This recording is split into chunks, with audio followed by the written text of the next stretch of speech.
साथ वैष्णवी झा। बुलेटिन की शुरुआत करने से पहले नजर डालेंगे हेडलाइंस पर। मोरबी घटनास्थल पर PM Narendra Modi, rescue team और घायलों से भी की मुलाकात, सामने आई खास तस्वीरें। सिविल यूनिफॉर्म सिविल कोड, 5 नए मेडिकल कॉलेज और 8 लाख नौकरियां, बीजेपी के संकल्प पत्र की 10 बड़ी बातें। बीजेपी ने जारी किया हिमाचल विधानसभा चुनाव के लिए घोषणा पत्र, कॉमन सिविल कोड लागू करने समेत कई बड़े ऐलान। शेष राज्य की मांग, वीजा पिटा रिकॉर्ड, सुशील मोदी का बार, कहा लालू कार्यकाल में क्यों नहीं लिया दर्जा। गुजरात में प्रचार का सुपर संडे, पीएम मोदी की 2 रैलियां, केजरीवाल की 3 रोड शो और कांग्रेस की प्रेस कॉन्फ्रेंस। अब खबरें जानेंगे विस्तार से। मोरबी केबल ब्रिज हादसे के बाद प्रधानमंत्री नरेंद्र मोदी ने 1 नवंबर को मोरबी पहुंचे थे। इस दौरान उन्होंने एक्सीडेंट साइट का एरियल सर्वे भी किया और फिर अधिकारियों से जानकारी भी ली थी। घटनास्थल पर पहुंचने पर पीएम मोदी ने हर्ष संघवी से हादसे के बारे में जानकारी ली और इस दौरान उनके साथ राज्य के सीएम भी मौजूद थे। इसके बाद पीएम नरेंद्र मोदी अस्पताल गए थे और वहां पर उन्होंने घायलों से मुलाकात भी की थी। इस हादसे में अब तक 136 लोगों की मौत भी हो चुकी है। वहीं घटनास्थल पर पहुंचने पर पीएम मोदी ने हर्ष संघवी से हादसे के बारे में जानकारी ली और इस दौरान उनके साथ राज्य के सीएम भी मौजूद थे। इसके बाद पीएम नरेंद्र मोदी अस्पताल गए, वहां पर उन्होंने घायलों से मुलाकात की और हादसे में अब तक 136 लोगों की मौत हो चुकी है। वहीं प्रधानमंत्री को राहत अभियान और प्रभावित परिवारों को उपलब्धि कराई गई मदद के बारे में जानकारी भी दी गई और पीएम मोदी ने कहा कि अधिकारियों को प्रभावित परिवारों से के संपर्क में रहना चाहिए और ये सुनिश्चित करना चाहिए कि दुख की घड़ी में उनको हर संभव मदद दी जाए।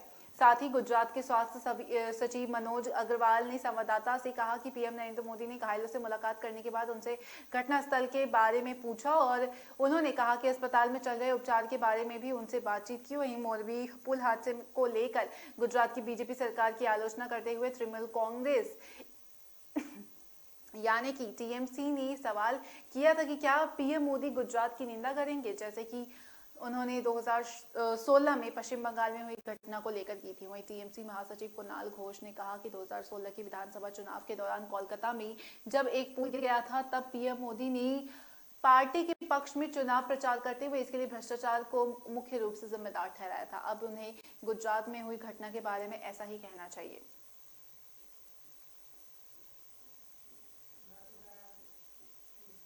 हिमाचल विधानसभा चुनाव के मद्देनजर रखते हुए कांग्रेस के बाद अब बीजेपी ने भी अपना घोषणा पत्र जारी कर दिया है। घोषणा पत्र जारी करते हुए बीजेपी के राष्ट्रीय अध्यक्ष जेपी नड्डा ने कहा कि हमने जो पहले वादे किए थे वो भी पूरे किए। उन्होंने कहा कि गरीब कल्याण अन्न योजना के तहत हिमाचल में 28 लाख लोगों को फायदा मिला। जेपी नड्डा ने आगे कहा कि स्वच्छ भारत के 2 लाख परिवारों को स्वच्छता के साथ जोड़ा। वहीं आवास योजना से हजारों संख्या कि में लोगों को पक्के घर दे रहे हैं और 5,30,000 परिवारों को आयुष्मान योजना जोड़ा गया। वहीं जेपी नड्डा ने यह भी कहा कि हमने बहुत ही चीजें ऐसी थी जिसके बारे में कभी कहा भी नहीं था, लेकिन बीजेपी ने अपने घोषणा पत्र को संकल्प पत्र का नाम दिया। बीजेपी अध्यक्ष जेपी नड्डा ने कहा कि यह संकल्प पत्र 11 प्रतिबद्धताओं पर आधारित है। वहीं इस प्रतिबद्धताओं से समाज में एक रूपता आएगी और युवाओं और किसानों को सशक्त बनाया जाएगा। वहीं बागवानी को मजबूत किया जाएगा और सरकारी कर्मचारी को न्याय मिलेगा और धार्मिक पर्यटन को बढ़ाया जाएगा। चलिए अब बीजेपी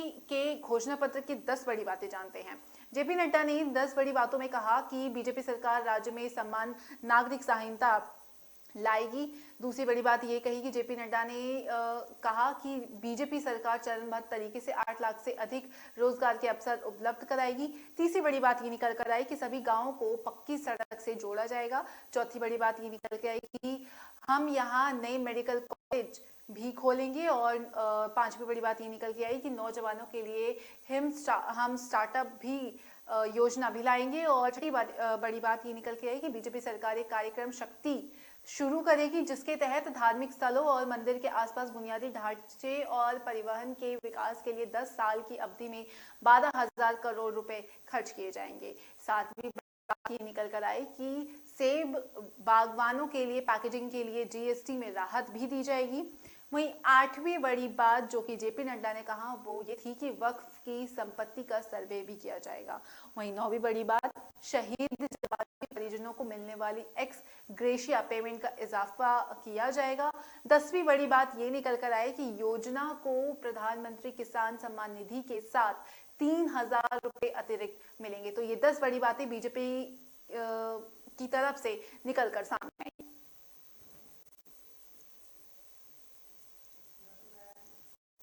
हिमाचल प्रदेश विधानसभा चुनाव 2022 के लिए भारतीय जनता पार्टी के राष्ट्रीय अध्यक्ष जेपी नड्डा ने रविवार को पार्टी का घोषणा पत्र जारी किया। भाजपा ने घोषणा पत्र जारी करने के लिए आम जनता से सुझाव लेने के वास्ते एक समिति गठित की। वहीं नड्डा ने पार्टी के फिर से सत्ता में आने पर हिमाचल प्रदेश में कॉमन सिविल कोड करने समेत कई अन्य बड़े ऐलान भी किए। इसके साथ ही प्रदेश में चरम तरीके से 8 लाख रोजगार सृजित करने और राज्य में 5 नए मेडिकल कॉलेज खोलने का वादा भी घोषणा पत्र में किया। वहीं बीजेपी अध्यक्ष ने राज्य में महिलाओं के लिए अलग घोषणा पत्र भी जारी किया। उन्होंने सरकारी नौकरियों में महिलाओं के लिए 33% आरक्षण देने का वादा भी किया। साथ ही नड्डा ने कहा कि 6ठी से 12वीं तक की छात्राओं को साइकिल भी मिलेगी और उच्च शिक्षा प्राप्त कर रही लड़कियों को स्कूटी दी जाएगी।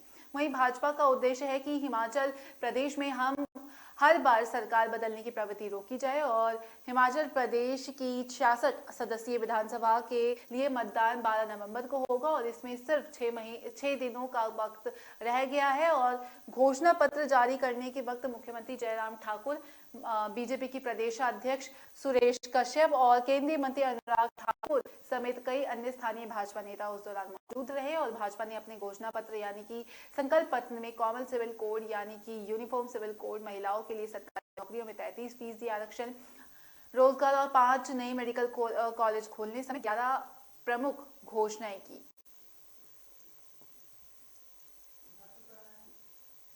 बीजेपी नेता सुशील कुमार मोदी ने तेजस्वी यादव और नीतीश कुमार को आड़े हाथों लिया। बिहार के टॉप राज्य में आने वाली बात और विशेष राज्य का दर्जा देने वाली बात पर पलटवार किया। उन्होंने कहा कि जब लालू यादव रेल मंत्री थे तब उन लोगों ने विशेष राज्य का दर्जा क्यों नहीं लिया। इसके अलावा नीतीश कुमार की गुरुद्वारा कमेटी के सदस्य पैर छूने वाली बात पर भी उन्होंने निशाना साधा और कहा कि कब और किसका गला पकड़ेंगे और पैर छुएंगे, कब पैर छुएंगे और कब किसका गला पकड़ेंगे इसका कुछ कह नहीं सकते हैं। वहीं सुशील मोदी ने कहा कि लालू यादव जब रेल मंत्री थे वह 5 साल तक रेल मंत्री थे। लालू इतने ताकतवर मंत्री थे कि आधी रात को उन्होंने कैबिनेट की बैठक बुलाकर बिहार में राष्ट्रपति शासन लागू करवा दिया था।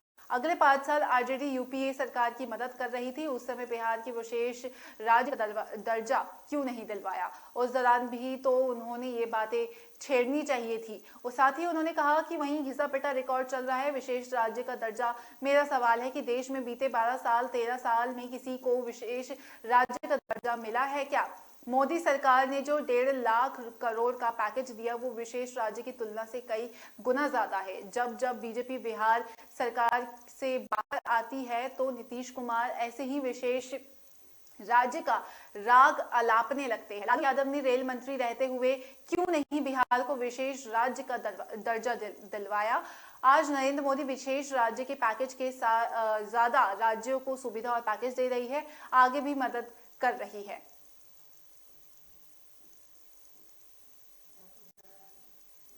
गुजरात के 182 सीटों पर होने वाले विधानसभा चुनाव में सभी पार्टियों ने अपनी पूरी ताकत झोंक दी है।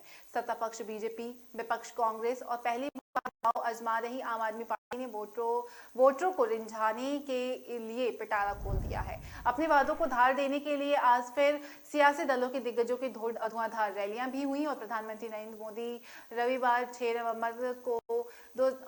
नवंबर को वलसाड़ू और भावनगर में 2 रैलियां भी इस दौरान हुई। तो वहीं आम आदमी पार्टी अरविंद केजरीवाल वंकानेर चोटीला के राजकोट ईस्ट में 3 रोड शो भी किया और इसके अलावा कांग्रेस गुजरात के अलग अलग शहरों में प्रेस कॉन्फ्रेंस भी किया। पीएम मोदी ने वलसाड़ में दोपहर 3 बजे जनसभा को संबोधित भी किया और भावनगर में वो शाम 5 बजे के आसपास एक सामूहिक विवाह कार्यक्रम में भी शामिल हुए। गौरतलब है कि निर्वाचन आयोग ने गुरुवार को गुजरात विधानसभा चुनाव की तारीखों का ऐलान कर दिया था। वहीं 182 सीटों पर गुजरात विधानसभा का चुनाव 2 चरणों में होगा। पहले चरण के तहत 1 दिसंबर और दूसरे चरण के तहत 5 दिसंबर को वोट डाले जाएंगे। वहीं नतीजों का ऐलान हिमाचल प्रदेश विधानसभा चुनाव के परिणाम के साथ 8 दिसंबर को आएगा। वहीं पहले चरण में 79 सीटों और दूसरे चरण में पर भी वोटिंग होगी। तो साफ तौर पर आज ये देखा गया, आज संडे जो है वो सुपर संडे माना गया, क्योंकि तीनों ही पार्टियां की अलग अलग रैलियां थी, तो कांग्रेस की प्रेस कॉन्फ्रेंस थी और साथ ही पीएम नरेंद्र मोदी का आज रोड शो भी रहा। वक्त तो चला एक छोटे से ब्रेक का, ब्रेक के बाद जल्द हाजिर होंगी।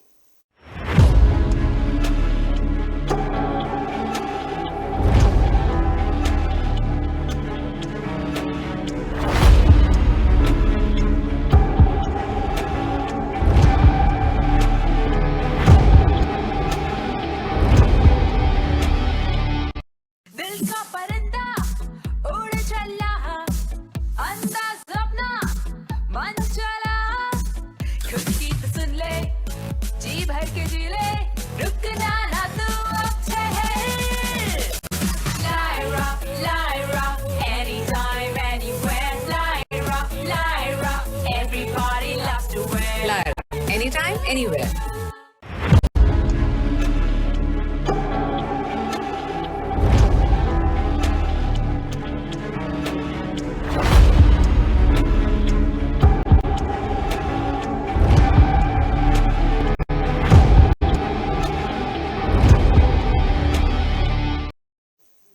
ब्रेक के बाद स्वागत है आपका। रुक करेंगे अगली बड़ी खबरों का। महाराष्ट्र के उप मुख्यमंत्री देवेंद्र फडणवीस ने राज्य की राजनीति उथक पटक पर खुलकर चर्चा की। महाराष्ट्र में 2024 में होने वाले विधानसभा चुनावों पर भी उन्होंने बड़ा बयान दिया। उप मुख्यमंत्री और भाजपा के वरिष्ठ नेता देवेंद्र फडणवीस ने कहा कि वर्ष 2024 में होने वाला राज्य विधानसभा का चुनाव मुख्यमंत्री एकनाथ शिंदे के नेतृत्व में लड़ा जाएगा और उप मुख्यमंत्री के तौर पर मैं भी चुनाव में शामिल रहूंगा। मुंबई में फडणवीस ने कहा कि बीते महीनों में महाराष्ट्र में हुए राजनीतिक उठापटक पर कहा कि हमने जो भी फैसला लिया था वो उचित था। फडणवीस ने उद्धव ठाकरे को घेरते हुए कहा कि उन्होंने कांग्रेस के साथ गठबंधन कर भाजपा के साथ विश्वासघात किया, इसलिए महाविकास अघाड़ी सरकार को सत्ता से बेदखल करना विश्वासघात का बदला था। उन्होंने महाराष्ट्र में नगर निकाय चुनाव को लेकर कहा कि बीजेपी निकाय चुनाव के साथ साथ अगला लोकसभा एवं विधानसभा चुनाव शिंदे नीत बाला साहेब शिवसेना के साथ ही लड़ेगी। पंजाब के अमृतसर में गुरु नगरी के हिंदू नेता सुधीर सूरी का रविवार यानी कि 6 नवंबर 2022 को परिवार अंतिम संस्कार किया। शुक्रवार 4 नवंबर को दिन दहाड़े गोली मारकर उनकी हत्या कर दी गई थी। यह अमृतसर के गोपाल मंदिर के सामने हुई थी। यहाँ पर वो एक धरना प्रदर्शन कर रहे थे और सुधीर सूरी के भाई ब्रजमोहन ने कहा कि पुलिस मेरे भाई की अंतिम यात्रा में किसी हिंदू नेता को पहुंचने नहीं दे रहे। पहले परिवार ने कहा कि वो अंतिम संस्कार नहीं करेगा क्योंकि पुलिस हिंदू नेताओं को पहुंचने नहीं दे रहे हैं। पुलिस ने परिवार को भरोसा दिया कि किसी भी हिंदू नेता को नजरबंद नहीं किया है। वहीं परिवार ने कहा कि अंतिम यात्रा में शामिल होने के लिए कई नेताओं को भी रोका जा रहा है। सुधीर सूरी के भाई ब्रजमोहन ने पुलिस और प्रशासन के साथ नाराजगी जताई। कुछ देर पुलिस के साथ बातचीत हुई तो भरोसा दिलाया गया कि ऐसा कुछ नहीं हो रहा है। प्रशासन ने परिवार के साथ फिर बात की और परिवार का कहना है कि अंतिम संस्कार आज ही होगा। वहीं सुधीर सूरी विवादित बयानों की वजह से हमेशा चर्चा में बने रहते थे और आरोपी संदीप सिंह उर्फ सनी को गिरफ्तार कर लिया गया और अपराध में प्रयुक्त 32 बोर का लाइसेंस हथियार भी जब्त किया गया है। अधिकारियों ने बताया कि शनिवार को यहां के सरकारी मेडिकल कॉलेज में सूरी का पोस्टमार्टम किया गया था और अधिकारी ने कहा कि शव परीक्षण की वीडियोग्राफी भी की गई है। इस बीच एक स्थानीय अदालत ने हत्याकांड में मुख्य आरोपी 7 दिन की पुलिस हिरासत में भेज दिया है। वहीं संदीप सिंह को कड़ी सुरक्षा व्यवस्था के बीच यहां अदालत में भी पेश किया गया। देश के 6 राज्यों में 7 विधानसभा सीटों पर उपचुनाव के नतीजे काफी हद तक साफ हो गए हैं। इन कुल 7 विधानसभा सीटों पर 3 नवंबर को वोटिंग हुई थी, जिसके बाद अब काउंटिंग जारी है। इनमें सबसे दिलचस्प और करीबी मुकाबला बिहार की गोपालगंज और मोकामा विधानसभा सीट पर देखने को मिली। इन दोनों सीटों पर एक पर बीजेपी तो दूसरे पर आरजेडी की प्रत्याशी को जीत मिली। गोपालगंज के आरजेडी और बीजेपी के बीच मुकाबले कांटे पर रहा। वहीं यहाँ करीबी मुकाबले में बीजेपी को जीत हासिल हुई। गोपालगंज में मतगणना की 24वें राउंड में बीजेपी की प्रत्याशी कुसुम देवी को 7053 वोट मिले, जबकि आरजेडी के मोहन प्रसाद को 68,269 वोट मिले। इस तरह 24वें राउंड के बाद बीजेपी की कुसुम देवी 21,183 वोटों से जीती। वहीं ये बीजेपी विधायक प्रकाश सिंह की मौत की वजह से खाली हुई थी। यहाँ बरादरी यादव के साले और आरजेडी के सांसद रहे साधु यादव ने अपनी पत्नी को बहुजन समाज पार्टी के चुनाव मैदान में उतारा था। वहीं मोकामा में आरजेडी के प्रत्याशी की जीत मिली है और यहाँ आरजेडी की नीलम देवी ने बीजेपी को सोनम देवी से शिकस्त दी। ये सीट आरजेडी आनंद सिंह को अयोग्य ठहराने के बाद खाली हुई थी और बीजेपी ने यहाँ पर बाहुबली लल्लन सिंह की पत्नी को अनंत सिंह की पत्नी के सामने खड़ा किया था। नीलम देवी तो वहीं सोनम देवी को इतने अधिक वोट मिले थे और इस हिसाब से देखा जाए तो बीजेपी प्रत्याशी जो है वो जीत हासिल किया। बीजेपी प्रत्याशी ने प्रधानमंत्री नरेंद्र मोदी एक दिन पहले राधा स्वामी डेरा ब्यास प्रमुख बाबा गुरिंदर सिंह ढिल्लों से मिलने अमृतसर पहुंचे थे। इस मामले पर कांग्रेस ने पीएम मोदी पर तंज कसते हुए कहा है कि बीजेपी हिमाचल प्रदेश के विधानसभा चुनाव बागियों को रही है और डेरे का चक्कर लगा रही है। वहीं कांग्रेस नेता अभिषेक सिंघवी ने कहा कि बीजेपी हिमाचल हार रही है, मोदी बागियों को धमका रही है और डेरे का चक्कर लगा रही है, को ब्लैकमेल कर रही है, जिसकी बीजेपी घबराहट साफ दिखती हुई नजर आ रही है। इससे साफ है कि पीएम की प्राथमिकता विकृत है और सुशासन की बजाय चुनाव से प्यार है और पीएम अपने पद का दुरुपयोग कर रहे हैं। हम कानूनी व्यवस्था के मुताबिक कदम उठाएंगे और देश तय करे कि को इस स्तर पर चाहिए। उन्होंने कहा पीएम के उम्मीदवार पर दबाव डालने से साफ है कि चुनी हुई और विधायकों को अपने पाले में लाने के लिए क्या क्या होता है। वहीं महंगाई पर ध्यान भी देना चाहिए। इस दौरान कांग्रेस ने तंज भी कसा, ना कि राधा स्वामी डेरा जाना चाहिए। बीजेपी को ये तब याद आता है जब वोट की कमी पड़ती है। इसके बाद उन्होंने कहा कि हिमाचल प्रदेश में समान नागरिक संहिता की बीजेपी के वादे पर कांग्रेस ने कहा कि यह चुनावी हथकंडा है और बीजेपी के और राज्य में सालों से सत्ता में है। समान नागरिक संहिता पर क्या किया, लोगों को बरगलाने के लिए राजनीतिक होड़ है और आंखों में धूल झोंकने की कवायद है। समान नागरिक संहिता कांग्रेस समर्थन करेगी और अगर सहमति की प्रक्रिया शुरू की जाए तो।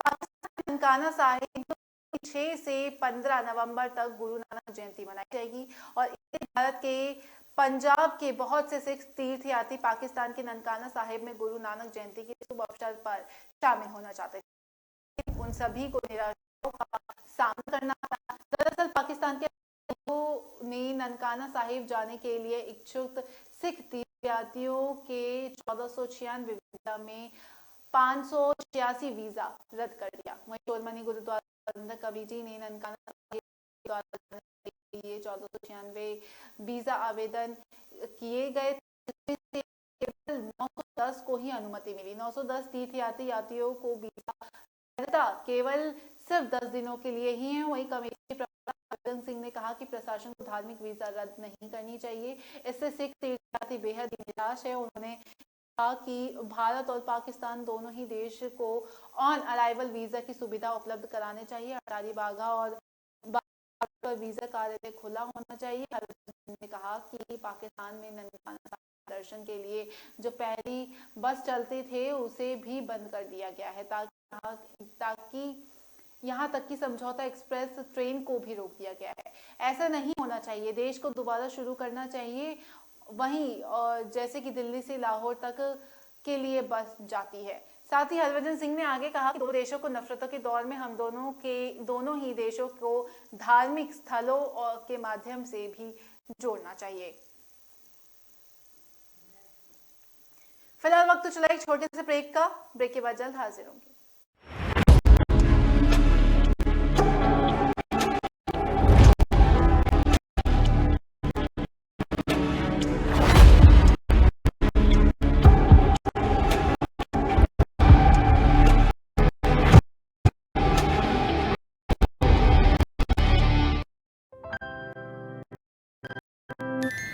दीदी ऑटो लेने कहाँ तक जाओगी? दरवाजे तक।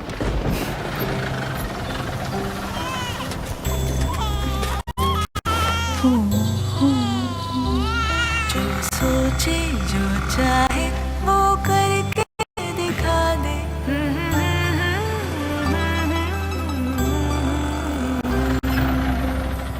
Thank you. Welcome back Kavita. Auto ढूंढने की परेशानी और पुराने तरीकों की कहानी पीछे छोड़ो। उबर ऑटो से बस सोचो और चल पड़ो। उबर, बस सोचो और चल पड़ो।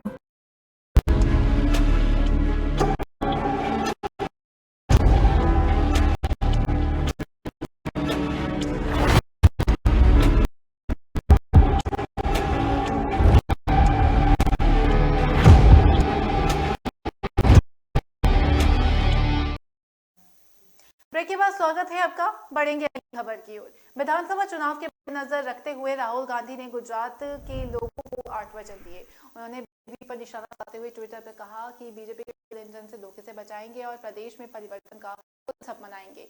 राहुल गांधी ने ट्वीट के जरिए कहा कि 500 रुपए में सिलेंडर, युवाओं को 10 लाख नौकरियां, वहीं किसानों को 3 लाख तक कर्जा माफ करेंगे। इसी के साथ ही राहुल गांधी ने ये भी कहा कि वे गुजरात की जनता के किए 8 वचन निभाएंगे भी।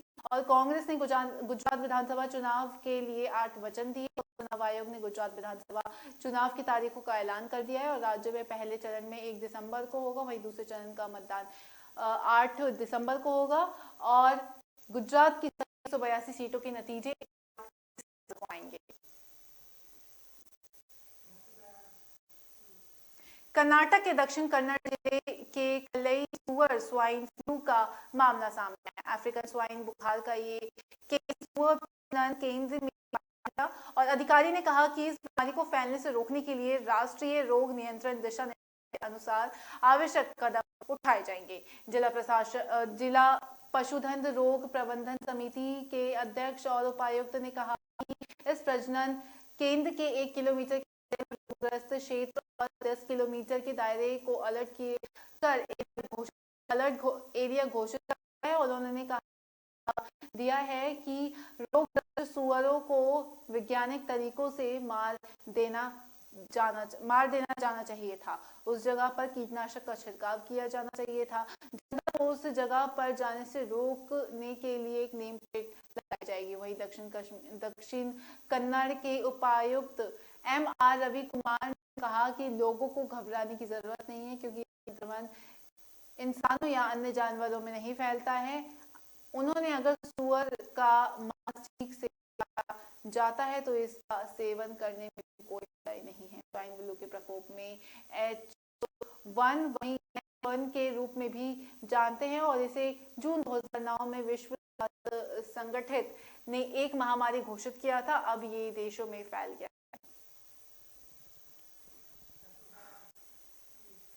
भारत बायोटेक ने कोरोना वैक्सीन कोवैक्सीन के बारे में एक अहम जानकारी दी है। कंपनी ने कहा उसके पास कोरोना वैक्सीन की 5 करोड़ खुराक 2023 की शुरुआत में होने जा रही है। खराब मांग के कारण कोई खरीदार नहीं मिल पा रहा है जिसके चलते भारी नुकसान होने की आशंका है। वहीं कंपनी ने कहा कि हमने अपने आपूर्ति दायित्व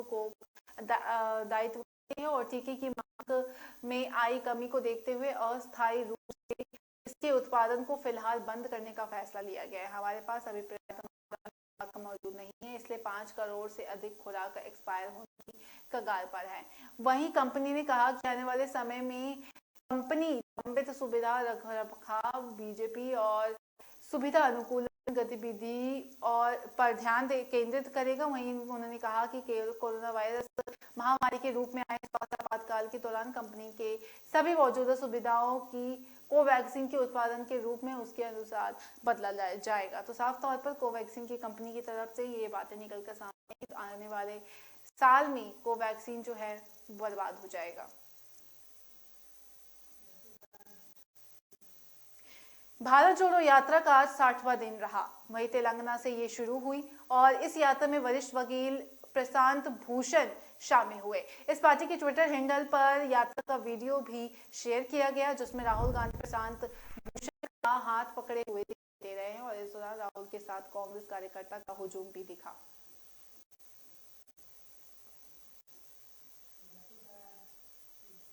हिमाचल के नगर रोहटा में केंद्रीय गृह मंत्री अमित शाह ने कांग्रेस पर जमकर निशाना साधा। शाह ने कहा कि कांग्रेस वालों के पास एक ही मुद्दा है कि यहाँ एक रिवाज है कि एक बार कांग्रेस आती है तो एक बार बीजेपी उत्तराखंड, यूपी, असम, मणिपुर में जाकर देखो रिवाज क्या है, बीजेपी आती है तो बार बार बीजेपी ही आती है। साथ ही उन्होंने कहा कि 10 साल सोनिया गांधी और मनमोहन सिंह की सरकार चली, कांग्रेस ने 12 लाख करोड़ों का घोटाला किया और अब हिमाचल प्रदेश की जनता को गारंटी दे रहे हैं। तो ऐसे में अमित शाह ने हिमाचल में कहा कि हिमाचल में इसको कोई नहीं मानता है और कांग्रेस के समय के घोटाले मानने मुश्किल है और बीजेपी के समय में घोटाले भी मुश्किल है। वहीं अमित शाह ने पहले बीजेपी के राष्ट्रीय अध्यक्ष जेपी नड्डा ने कहा कि हिमाचल देश के परंपरा तोड़ने और इस पर्वतीय राज का त्वरित विकास सुनिश्चित करने के लिए बीजेपी की डबल इंजन सरकार को फिर से चुनने का मन बना लिया था और उन्होंने मतदाताओं से कहा कि कांग्रेस ने देश के विकास को बहुत हद तक रोक दिया है। उसने कभी भी वास्तविकता मुद्दों पर राजनीति नहीं करने की कोशिश की और सत्ता में बने रहने के लिए किसी भी तरीके से लोगों को चुनाव जीतती हैं। आपको बता दें कि हिमाचल प्रदेश की विधानसभा चुनाव का बिल्कुल बच चुका है और पार्टियों ने अपने प्रत्याशी भी घोषित कर दिए गए हैं। फिलहाल इस बुलेटिन में मेरे साथ इतना ही, मुझे दीजिए इजाजत, नमस्कार।